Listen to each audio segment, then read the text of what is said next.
मैं तुम्हें इत्मीनान दिए जाता हूँ, मैं अपना इत्मीनान तुम्हें देता हूँ।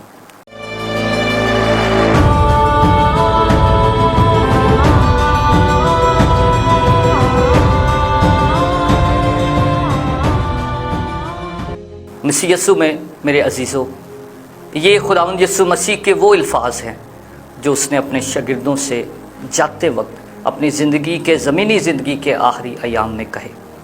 और इस आयत को जब हम मुख्तलिफ़ ट्रांसलेशन में देखते हैं तो ये भी पढ़ने में आता है कि मैं तुम्हें सलामती दिए जाता हूँ, मैं अपनी सलामती तुम्हें देता हूँ। अंग्रेज़ी में जब पढ़ें तो लिखा है I give you peace, my peace I give you. कलाम मुक़द्दस में इत्मीनान, सलामती के लिए और भी बड़े मुतरादफ़ात हैं और भी बड़े अल्फाज हैं। इत्मीनान को अमन भी कहते हैं, भरपूरी भी कहते हैं, होलनेस भी कहते हैं और सुकून और सुलह भी कहते हैं। अंदरूनी और बातनी बहाली भी कहा जाता है। मसीह यीशु का क्या मतलब था? वो एक ही बार कह सकता था कि मैं तुम्हें सलामती दिए जाता हूँ, फिर वो कहता है कि मैं अपनी सलामती तुम्हें देता हूँ, अपना इत्मीनान तुम्हें देता हूँ। क्या ये बात फ़र्क है? इत्मीनान और फिर मसीह का इत्मीनान। मेरे अजीज़ों, आज हम 4 दर्जों का इत्मीनान या 4 दर्जों की सलामती देखेंगे और इनको हम 4 लेवल्स ऑफ पीस कहते हैं। पहला लेवल है कंट्रोल्ड पीस, यानी ये वो सलामती है, ये वो अमन है जो डंडे से लाया जाएगा, जो फोर्सफुली लाया जाएगा, जो क़ुव्वत, ताकत और इख्तियार से लाया जाता है। जब कानून, थाने और मिलिट्री के ज़रिया से अमन कायम किया जाता है, और ये लो दर्जा है क्योंकि इसके अंदर डर और खौफ से अमन लाया गया है। इसके अंदर जो है वो, जैसे हम कह सकते हैं कि ये सलामती जो है ये खौफ की सलामती है। इसमें बंदा कह सकता है कि मैं करना तो चाहता हूँ लेकिन मुझे जो है वो थाने वालों का डर है। तो ऐसे ये लो लेवल का अमन और सलामती है जिसे कंट्रोल्ड पीस कहा जाता है। दूसरी सलामती है, और ये दूसरे दर्जे की सलामती और अमन है, कि जब इंसान आपस में अमन मुआहदा करते हैं, इसको कहते हैं पुरअमन बकाए बाहमी, यानी कौमें, मुल्क, बरादरियाँ, पार्टियाँ पुरअमन रहना चाहती हैं और वो एक दूसरे से मुआहदा करते हैं कि आप भी जिएं और हमें भी जीने दें। और पंजाबी में कहते हैं कि तुसी साडी कंड खुरको असी तुहाडी कंड खुरकने, यानी कुछ आप कर दें और हम भी कुछ कर देते हैं। इसे सौदेबाजी की सलामती कहते हैं कि जियो और जीने दो, और आपने हम पर हमला नहीं करना, हमने आप पर हमला नहीं करना। एक दीवार है, आप भी उसका इस्तेमाल कर लें, हम भी उसका इस्तेमाल कर लेते हैं। इसको कहते हैं पुरअमन बकाए बाहमी जो सलामती होती है। और ये बिगड़ भी सकती है, घर दे भांडे वखरे भी हो सकते हैं और दीवार जो है सांझी कंध जिहड़ी वो वखरी भी हो सकती है। मेरे अजीज़ों, तीसरे दर्जे की सलामती क्या है? ये वो सलामती है जो हम जब दुआ करते हैं, प्रस्तिश करते हैं, इबादत करते हैं, खैरात देते हैं, नेकी के काम करते हैं, तो इससे हमारे दिलों को इत्मीनान, अमन और सुकून हासिल होता है।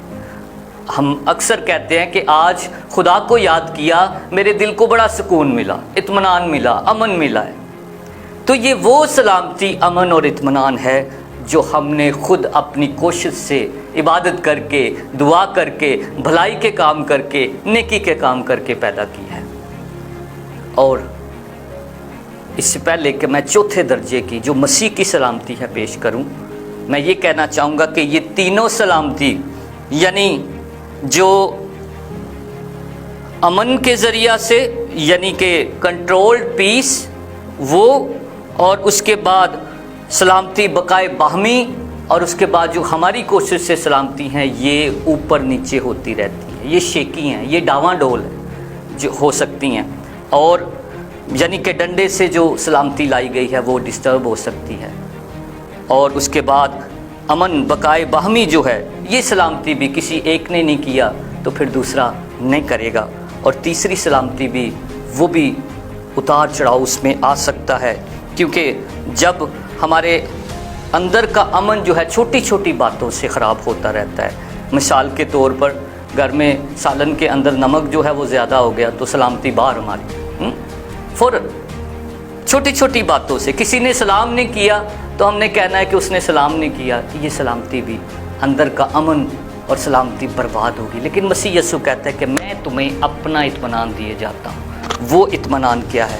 अब मसीह यीशु कहता है कि बेशक मुझे सलीब पर चढ़ा दिया जाए, बेशक मुझे कोड़े लगाए जाएं, बेशक मुझ पर थूका जाए, बेशक मुझे अदालतों में घसीटा जाए, लेकिन मेरे अंदर का अमन, मेरे अंदर का इत्मीनान जो है वो बर्बाद नहीं होगा। और वही इत्मीनान वो मुझे और आपको देना चाहता है, और उसने दिया अपने शागिर्दों को।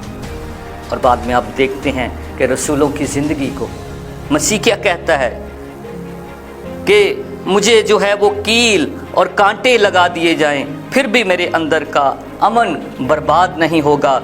इसलिए मसीही तलवार चलाने वाले नहीं हैं, बल्कि जब शागिर्द ने तलवार चलाना चाही तो मसीह ने कहा अपनी तलवार को म्यान में रख। और न सिर्फ जब उस सिपाही का जो है कान उतर गया, मसीह को लोग पकड़ने आ रहे थे, तो मसीह ने सबसे पहले जिसका अमन बर्बाद हो चुका था उसके अमन को बहाल किया और फिर अपनी जो है गिरफ्तारी दी।